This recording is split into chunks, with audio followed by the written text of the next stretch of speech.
মৃত্যুর সময় দেখবেন মানুষ চোখ খুলে তাকিয়ে তাকিয়ে থাকে না, চোখ বন্ধ করে দেওয়া হয়। তার রুহটা যে মালায়েকা নিয়ে চলে গেছেন সে দেখতে থাকে, রুহটাকে ফলো করতে থাকে। মানুষের সায়েন্স বলে এখন মানুষের বডি যখন মারা যায় তারপরও চোখ জীবিত থাকে। চোখের মধ্যে চোখ সবচেয়ে শেষে নষ্ট হয়। চোখের এই যে ইন্দ্রিয়ের ক্ষমতাটা এটা প্রথম মানে ডেড বডি মারা যাওয়ার সাথে সাথেই শেষ হয়ে যায় না, চোখের এই ক্ষমতাটা বাকি থাকে। দেখবেন চোখ তাকিয়ে আছে। যদি ভালো মানুষ হয় একটা জান্নাত থেকে সিঁড়ি নামিয়ে দেওয়া হয় এবং সিঁড়িতে করে তার আত্মা চলে যাবে ইল্লিনে ইনশাআল্লাহ। আর খারাপ হলে কোথায় যাবে? সিজ্জিন। এটা বারজাখের জীবন, এখানে আযাব দেয়া হচ্ছে। মেরাজের রাতে নবী সাল্লাল্লাহু আলাইহি ওয়াসাল্লাম দেখে আসছেন না, সুদখোরের শাস্তি রক্তের নদীতে ফেলে মাথা ফাটিয়ে দেওয়া হচ্ছে। জেনাকারের শাস্তি, সামনে ভালো গোশত আছে এদিকে খারাপ গোশত আছে, পচা গোশত খাচ্ছে। গীবত করে শাস্তি দেখেছেন, এতিমের মাল আত্মসাৎকারী এরকম করে আগুনের দলা খাচ্ছে, বায়ুপথ দিয়ে আগুন বের হয়ে যাচ্ছে। অনেক শাস্তি দেখে এসেছেন। এক শ্রেণীর বক্তার শাস্তিও দেখেছেন, নাউজুবিল্লাহ, আল্লাহ পাক হেফাজত করুন আমাদেরকে। আগুনের কেচি দিয়ে জিহ্বা কেটে দেয়া হচ্ছে, আগুনের কেচি দিয়ে জিহ্বা কেটে দেয়া হচ্ছে। সেটা হচ্ছে বলতো, কাজের বেলা কিছু ছিল না এবং শরীয়তের মূল বিষয়কে বিকৃত করে ফেলতো এই শাস্তি। যাই হোক, তো এই 6 পিলারে কি করতে হবে? এই 6 পিলার 3টা কাজ করতে হবে। একটা হচ্ছে এই 6টা পিলারে আপনাকে প্রথমে আমাকে মনে বিশ্বাস করতে হবে, এটা 1 নাম্বার। তাসদিক বিল জিনান, ইকরার বিল লিসান। এরপর আপনাকে মৌখিক স্বীকৃতি প্রদান করতে হবে। এরপর আমালু বিল আরকান, কাজে বাস্তবায়ন করতে হবে। আর ঈমান কিন্তু ইয়াজিদু ফিত তাআহ, আল্লাহর আনুগত্যে ঈমান বৃদ্ধি পায়। ওয়া ইয়ানকুসু ফিল মাসিয়া, এবং আল্লাহর অবাধ্যতা করলে ঈমান কিন্তু কমে যায়। ঈমান বাড়ে, ঈমান কমে। ঈমানের 6টা পিলারকে আবার 3টা কাজ করতে হবে: মনে বিশ্বাস, মুখে স্বীকৃতি, কাজে বাস্তবায়ন। কাজে বাস্তবায়ন করতে গেলে আপনি অনেক সময় ভুল করে ফেলতে পারেন, গুনাহ করে ফেলতে পারেন। গুনাহ করে ফেললেই, কবিরা গুনাহ করলেও কেউ কাফের হয়ে যাবে না, সে বড়জোর ফাসেক জালেম হতে পারে। তার তওবার দরজা কি থাকবে? খোলা থাকবে। তওবা করে সে ফিরে আসতে পারে। মৌতের আগ পর্যন্ত ওর তওবার দরজা খোলা আছে। আল্লাহ পাক চাইলে তাকে তওবা নসিব করতে পারেন।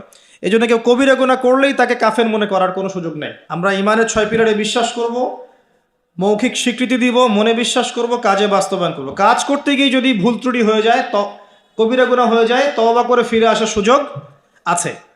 কবিরা গুনাহ করলেই কেউ কাফের হয়ে যায় না, বরং সে বড়জোর ফাসেক জালেম হতে পারে। তার তওবার রাস্তা খোলা আছে, তাকে হত্যা করা আমার জন্য বৈধ নয়। সিম্পল। এইভাবে যারা ঈমান আনবে তাদেরকে বলা হচ্ছে আফলাহাল মুমিনুন, তারা সফল হয়ে গেছে। এবং তাদের আরও কিছু কোয়ালিটি আল্লাহ পাক বলেছেন, আমি একটা একটা করে বলে শেষ করছি। আল্লাহ পাক বলেছেন আল্লাযীনা হুম ফি সলাতিহিম খাশিউন। এভাবে ঈমান আনার পর তাদের প্রথম কাজ, তারা নামাজের মধ্যে খুশু খুজুর সাথে নামাজ পড়ে, যেটা এখনকার ডিজিটাল নামাজে আপনি পাবেন না।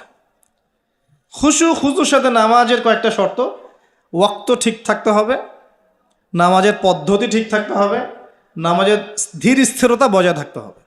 নামাজে আপনি কি পড়ছেন, কি বলছেন, এটা বোঝার চেষ্টা করতে হবে।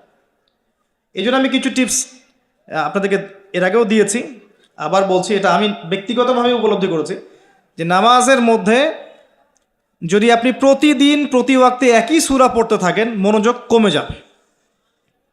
আপনি এক এক ওয়াক্ত নামাজে এক এক সূরা পড়েন, ভেরিয়েশন রাখেন, আপনি নামাজে মনোযোগ পাবেন বেশি।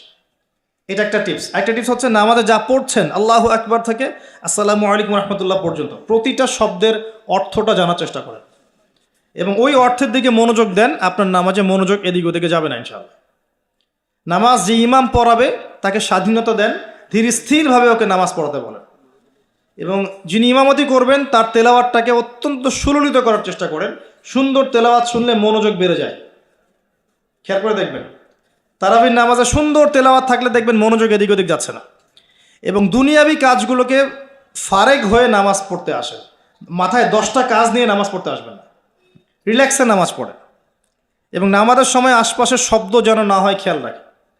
বাসায় বলে দিবেন নামাজের সময় আমাকে ডিস্টার্ব করবেন। নামাজের সময় ফোন আসলে আমাকে নক করার দরকার নাই, নামাজের সময় গেট নক করবে না।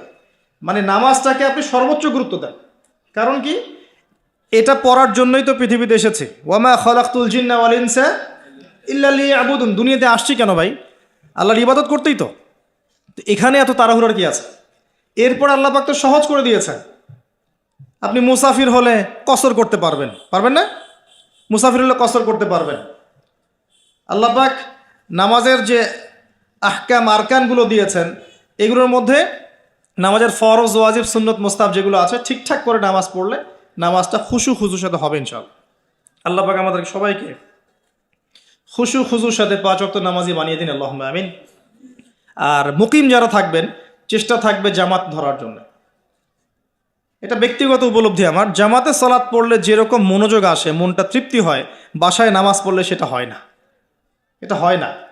নামাজ জামাতে যখন যাব, অজু করলাম, ইবাদত, পায়ে হেঁটে যাচ্ছি, গোনা মাফ হচ্ছে, সবার সাথে দেখা সাক্ষাৎ হয়, প্রথম কাতারে দাঁড়ানোর সুযোগ হয়, আপনার ইমামতি করলে মনোযোগ আরও বেশি থাকে, নামাজের পরে বসে জিকির আজগার করার সুযোগ হয়, নামাজের পরে আবার 2-1 হাদিস পড়ার সুযোগ হয়। পুরো কাজটা মিলে কিন্তু দেখবেন মনটা মানে কি বলবো, প্রশান্তিময় হয়ে ওঠে। বাসায় একা একা ঠিকঠাক নামাজ পড়লে এটা হয়ে ওঠে না। তবে কিছু নামাজ বাসায় পড়তে নবীজি বলেছেন, এতে করে বাসায় রহমত বরকত নাজিল হবে। অনেকে প্রশ্ন করে, স্বামী স্ত্রী কি একসাথে নামাজ পড়তে পারবে? স্বামী স্ত্রী একসাথে সিনেমা দেখতে পারবে, নামাজ পড়তে পারবেন নাকি? এগুলো প্রশ্ন করে, স্বামী স্ত্রী কি একসাথে নামাজ পড়তে পারবে? নামাজ পড়েন না বলেই তো এই সমস্যা। স্বামী স্ত্রী একসাথে মাঝে মাঝে নামাজ পড়বেন, মাঝে মাঝে নফল নামাজ পড়বেন একসাথে। এতে করে দেখবেন মহব্বত বাড়ছে, পরিবারের শান্তি বাড়ছে। স্বামী স্ত্রী একসাথে সারা দুনিয়া ঘুরে বেড়ায়, বেপর্দা হয়ে ফেসবুকে ছবি দেয়, এগুলো করতে পারবে, নামাজ পড়তে পারবে? জিজ্ঞাসা করছে, একদিন প্রশ্ন করছে। আল্লাহ পাক বোঝার তৌফিক দান করুন, বোধ শক্তি দান করুন। ঈমান আনার পর প্রথম কাজ কি ভাই? সালাত। এরপর আল্লাহ পাক বলছেন, ওয়াল্লাযীনা হুম আনিল লাগওয়ি মু'রিদুন, যারা অনর্থক কথা এবং কাজ থেকে দূরে থাকে। অনর্থক অহেতুক ফাহেসা কথা এবং কাজ থেকে দূরে থাকে, এরা হচ্ছে মুমিন, সফল হচ্ছে। খেয়াল করে দেখবেন আমাদের জীবনের বেশিরভাগ কথা এখন অনর্থক হচ্ছে, অহেতুক। অহেতুক গীবত, অহেতুক তহমত, অহেতুক সমালোচনা। 3-4 জন একসাথে বসলেই গীবত। যে ব্যক্তি কিছু বোঝেই না, সে পলিটিক্স নিয়ে কথা বলা শুরু করলো, ইকোনমিক্স নিয়ে কথা বলা শুরু করলো, দেশ নিয়ে, রাষ্ট্র নিয়ে। কত বুদ্ধি তার, মাশাআল্লাহ, অথচ সে এসবের ধারই ধারে, জ্ঞানের কোনো ধারই ধারে না। এই জ্ঞান তার মধ্যে নাই। এমন কেউ নাই যে সব বিষয় নিয়ে কথা বলার চেষ্টা করে না। সবাইকে সব বিষয়ে কথা বলতে হবে না তো। যে যে বিষয়ে দক্ষ সে সেই বিষয়ে কথা বলবে। তো আমরা কিন্তু কথা খুব বেশি বলি, অহেতুক কথাবার্তা, অহেতুক কাজ। দেখবেন অহেতুক কাজে আমাদের যুব সমাজ সময় নষ্ট করছে। ঘুম থেকে ওটা থেকে শুরু করে দেখেন, অহেতুক আড্ডা মারবে, অহেতুক বাইক নিয়ে ঘুরছে মেয়ের পিছনে, অহেতুক বান্ধবীর পিছনে ঘোরা, দেখবেন অহেতুক আড্ডা মারা, কফি শপে বসে থাকা, অনলাইনে সারাদিন অনলাইনে স্ক্রল করতে থাকা, অহেতুক দেখবেন বসে বসে গেমস খেলছে, যে গেমসের কোনো মূল্যই নাই, সময় নষ্ট করছে নিছক মনোরঞ্জনের জন্যে। এরকম প্রচুর কাজ। মেয়েদেরকেও দেখেন সেম কাজ করছে, সারাদিন দেখবেন ওই সাজুগুজু নিয়ে পড়ে আছে, অহেতুক সিরিয়াল দেখছে বসে বসে, ঘন্টার পর ঘন্টা চলে যাচ্ছে, রিমোট নেওয়াই যায় না হাত থেকে। সারাদিনের সব কাজ আগে শেষ করে সন্ধ্যার সময় বসতেই হবে, সন্ধ্যা থেকে রাত 10টা সিরিয়াল, 10টা সিরিয়াল দেখে শেষ করবে। তারপর বাঘের মুখ থেকে খাবার কেড়ে নিয়ে আসতে পারবেন, কিন্তু আপনার স্ত্রীর হাত থেকে রিমোট নিতে পারবেন না। মানে সবই অহেতুক। খেয়াল করে দেখবেন প্রচুর কাজ আমরা করি, নিছক অহেতুক কথার কাজ। আল্লাহ পাক বলেছেন মুমিনদের সবচেয়ে বড় বৈশিষ্ট্য হচ্ছে তারা অহেতুক কথা এবং কাজ এড়িয়ে চলবে। কথা বললে দিনের কথা বলবে, আল্লাহর কথা বলবে, রাসূলের কথা বলবে। যে কথায় কোনো উপকার আছে এমন কথা বলবে, যে কথায় নিজের বা নিজের পরিবারের, নিজের দেশের, নিজের জাতির, নিজের উম্মার উপকার হয়, দিনের খেদমত হয়, এমন কোনো কথা বলবে বা কাজ করবে। আর যদি কোনো জায়গায় বসে দেখেন অহেতুক কথা কাজ হয়ে গেছে, সেক্ষেত্রে ওঠার আগে অবশ্যই এই দোয়াটা পড়বেন, সুবহানাকা আল্লাহুম্মা বিহামদিকা আশহাদু আল্লা ইলাহা ইল্লা আনতা আস্তাগফিরুকা ওয়া আতুবু ইলাইক। আশা করা যায় ওই বৈঠকে আপনি যে অহেতুক কথাগুলো বলেছেন এটা মাফ হয়ে যাবে ইনশাআল্লাহ। তো আল্লাহ পাক আমাদের সবাইকে অনর্থক কথা এবং কাজ থেকে বেঁচে থাকার তৌফিক এনায়েত করুন, আমিন। এরপর আল্লাহ পাক বলেছেন ওয়াল্লাযীনা হুম লিযাকাতি ফাঈলুন, যারা যাকাত আদায় করে। এখানে যাকাতের 2টা অর্থ। একটা হচ্ছে মালের যাকাত প্রদান করা, নিসাব পরিমাণ সম্পত্তি থাকলে 2.5% যাকাত দিবেন। যাকাত দেন তো? শুধু যাকাতটা যদি আমরা কালেক্ট করতে পারতাম, আমাদের সমাজে দারিদ্রতা বলে কিছু থাকতো না। শুধু যাকাতটা যদি আমরা সংগ্রহ করতে পারতাম সবাই, আর আমরা যদি দিতাম, আমরা অনেকে নামাজ পড়ি, জাকাত দেই না। রমজান মাসে তারাবির নামাজে এসে অনেক বড় বড় বাহাদুরি দেখাই, কিন্তু জাকাতটা আদায় করি না। বহু মানুষ আছে আমরা জাকাত দেই না। এমন অনেক মানুষ আছে আমাদের সমাজে যাদের এক একজনের জাকাতের টাকা দিয়ে শত শত মানুষের কর্মসংস্থান করা সম্ভব, জানেন? এমন অনেক মানুষ আছে আমাদের দেশে। আমরা বলি না যে আমরা মধ্যম মধ্যম উন্নয়ন অগ্রগতির দেশ, তাই বলছি না এখন, কিন্তু উন্নয়নশীল দেশ হলেও আমাদের মধ্যে এমন অনেক মানুষ আছে যাদের সম্পদ মাশাআল্লাহ ওই আকাশের চূড়ায় পৌঁছে গেছে। জাকাত নেন, দেখবেন অনেক কিছু করা সম্ভব। স্বেচ্ছায় জাকাত দেওয়ার মানসিকতা তৈরি করে, এটা ফরজ জিনিস, নফল নয়। এটা একটা অর্থ। নিসাব পরিমাণ সম্পদ থাকলে জাকাত দিয়ে দিন। যদি জাকাত না দেন, সূরা তওবা পড়ে দেখেন আপনার জন্য কি শাস্তি অপেক্ষা করছে। সম্পদ গলিয়ে কপালে, গালে, পিঠে সব জায়গায় আল্লাহ পাক লেপটে দিবেন, দিয়ে বলবেন হাযা মা কানাসতুম লিআনফুসিকুম, এটাই সেই সম্পদ যা তুমি তোমার জন্য জমিয়ে রেখেছিলে। ফাযুকুল আযাব বিমা কুনতুম তাকনিসুন, আজকে স্বাদ ভোগ করো, আযাব চাখো, যে সম্পদ তুমি সঞ্চয় করেছিলে এর স্বাদ তুমি চেখে দেখো। আল্লাহ পাক আমাদেরকে জাকাত প্রদান করার তৌফিক দান করুন।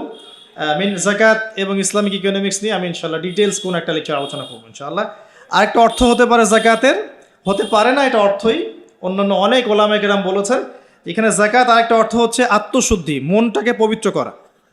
আর আত্মশুদ্ধি অর্জন হবে কিছু কাজে, আমি আবারও বলছি, আত্মশুদ্ধি অর্জন হবে নামাজ বেশি বেশি করে পড়লে এবং নফল নামাজ বাড়িয়ে দিলে, আল্লাহর জিকির বেশি বেশি করে করলে, তাসবিহ তাহলিলগুলো বাড়িয়ে দিলে, সকাল সন্ধ্যায় জিকির করলে, আল্লাহ পাকের কাছে বেশি বেশি দোয়া করলে, বেশি বেশি মৌতের কথা স্মরণ করলে, ইয়েতিমের মাথায় হাত বোলালে, মানব সেবামূলক কাজ করলে, জনগণের কল্যাণ হয় এমন কাজ করলে মন নরম হবে, সফট হবে ইনশাআল্লাহ। এবং মন যত নরম হবে তত বেশি আল্লাহর নূর সেখানে আসবে। একই সাথে মনের মধ্য থেকে যাবতীয় হিংসা, বিদ্বেষ, গীবত, তহমত, অহংকার, রিয়া বের করে ফেলতে পারলে ইনশাআল্লাহ দেখবেন আপনার আমার মনটা পবিত্র হবে। এটাই হচ্ছে তাজকিয়া। আল্লাহ বলেছেন কদ আফলাহা মান যাক্কাহা ওয়া কদ খাবা মান দাসাহা। অন্য সূরায় বলেছেন কদ আফলাহা মান তাযাক্কা ওয়া যাকারা ইসমা রাব্বিহি ফাসাল্লা। আল্লাহ পাক আমাদের সবাইকে আত্মশুদ্ধি অর্জন করার তৌফিক এনায়েত করুন, আমিন। এরপর আল্লাহ পাক বলেছেন ওয়াল্লাযীনা হুম লিফুরুজিহিম হাফিজুন, যারা লজ্জাস্থানের হেফাজত করে। নারী পুরুষ উভয়ের জন্য লজ্জাস্থানের হেফাজতের কথা বলা হয়েছে। আর নারীদের ক্ষেত্রে তাদের পুরো দেহই লজ্জাস্থান, আর পুরুষের সতর আপনারা জানেন। এখানে বৈধ সম্পর্কের বাইরে যত অবৈধ সম্পর্ক আছে সব কিছু থেকে দূরে থাকতে বলা হয়েছে। আপনার চোখের জেনা, মনের জেনা, হাতের জেনা, পায়ের জেনা, সমস্ত জেনা এবং সত্যিকারের জেনা সব কিছু থেকেই দূরে থাকতে বলা হয়েছে। আর লজ্জাস্থান পবিত্র রাখার সবচেয়ে শ্রেষ্ঠ মাধ্যম হচ্ছে পবিত্র স্ত্রীকে বিয়ে করা, বিয়ে শাদী করে নিজের ইজ্জতটাকে হেফাজত করা। এবং এটা প্রাপ্তবয়স্ক হয়ে গেলেই করে ফেলা উচিত। যত ডিলে করবেন পাপ বাড়তে থাকবে। এবং গার্ডিয়ানদের উচিত, যদি একটা রিজিকের ব্যবস্থা হয়ে থাকে সন্তানের, বয়স হয়ে গেলে বিয়ে দিয়ে দেওয়া ছেলে আর মেয়ে, যাতে করে ওরা পবিত্র জীবনযাপন করে, অবৈধ সম্পর্কগুলো থেকে বেঁচে থাকে। আবার অনেক সময় দেখা যায় যে আমরা বিয়ের পরেও যে পরকীয়া, তারপরে আপনার ব্যভিচার, পতিতালয়ে যাওয়া, ঠিক আছে, নারী পুরুষের অবাধ মেলামেশা, এগুলোও কিন্তু জেনার অন্তর্ভুক্ত। এগুলো লজ্জাস্থানের হেফাজতের খেলাফ। আর দুটা কথা বলে আল্লাহ পাক শেষ করেছেন এই প্রথম দিকের আয়াতগুলো। আল্লাহ পাক বলেছেন ওয়াল্লাযীনা হুম লিআমানাতিহিম ওয়া আহদিহিম রাউন, মুমিন তারা যারা আমানত রক্ষা করে এবং ওয়াদা রক্ষা করে। আমানত আর ওয়াদা, কিয়ামতের আলামত, কিয়ামত কবে হবে সাহাবীরা জিজ্ঞাসা করছেন। নবীজি বলছেন যখন আমানতের খেয়ানত করা হবে। সাহাবীরা বলছেন আমানতের খেয়ানত কিভাবে হবে? নবী সাল্লাল্লাহু আলাইহি ওয়াসাল্লাম বলছেন যখন অনুপযুক্ত ব্যক্তিকে দায়িত্ব প্রদান করা হবে বিভিন্ন সেক্টরে, তখন বুঝে নেবে এটাই সেই যুগ। ফান্তাজির সাআ, কিয়ামতের অপেক্ষা করতে থাকো। আমানত কি জিনিস? কথা দিলাম, রাখলাম না, ওয়াদা করলাম, খেলাফ করলাম, কথা বললাম, মিথ্যা বললাম, প্রতিশ্রুতি দিলাম, ভঙ্গ করলাম, সব আমানতের খেয়ানত। সবচেয়ে বড় আমানত কি জানেন? কোরআন এবং সুন্নাহ। আল্লাহ পাক এই কথাটা সূরা আহজাবে বলেছেন, ইন্না আরাদনাল আমানাতা আলাস সামাওয়াতি ওয়াল আরদ ওয়াল জিবাল ফাআবাইনা আন ইয়াহমিলনাহা ওয়া আশফাকনা মিনহা ফাহামালাহা আল ইনসান। এই যে কোরআন, সুন্নাহ, ইসলাম, শরীয়ত, এই আমানতটাকে আমি আসমান, জমিন, পাহাড়ে দিতে চেয়েছিলাম, ফাআবাইনা ইয়াহমিলনাহা, তারা অস্বীকার করেছে, আমরা পারবো না। ফাহামালাহাল ইনসান, মানুষ সেটা বহন করেছে। হ্যাঁ আমি পারবো, মানুষ বলেছে কি আমি পারবো, দেন আমাকে দায়িত্ব দেন। আমরা যে দায়িত্ব চেয়ে নেই না, আমাকে দায়িত্ব দেন, আমাকে দায়িত্ব দেন, আমি পারবো। মানুষ এই কথা বলেছিল। আল্লাহ পাক বলেছেন ওয়া কানাল ইনসান যালুমান জাহুলা, মানুষ বড় জালেম আর জাহেল। আবু যার রাদিয়াল্লাহু আনহুকে নবী সাল্লাল্লাহু আলাইহি ওয়াসাল্লাম বলছেন যে তুমি মানুষের দায়িত্ব নিতে যেও না, যদি তোমাকে দুইজনের দায়িত্ব দেওয়া হয় যেন তোমাকে ছুরিবিহীন জবাই করে ফেলা হয়েছে। কঠিন জিনিস, মানে যার যে সেক্টরে দায়িত্ব আছে, পরিবারে, সমাজে, আরও বড় জায়গায়, ইকোনমিক সেক্টরে, তাকে ওই সেক্টরে জিজ্ঞাসাবাদ করা হবে। পুরো বিষয় ক্লিয়ার না হওয়া পর্যন্ত পুলসিরাত পার হতে দেয়া হবে না।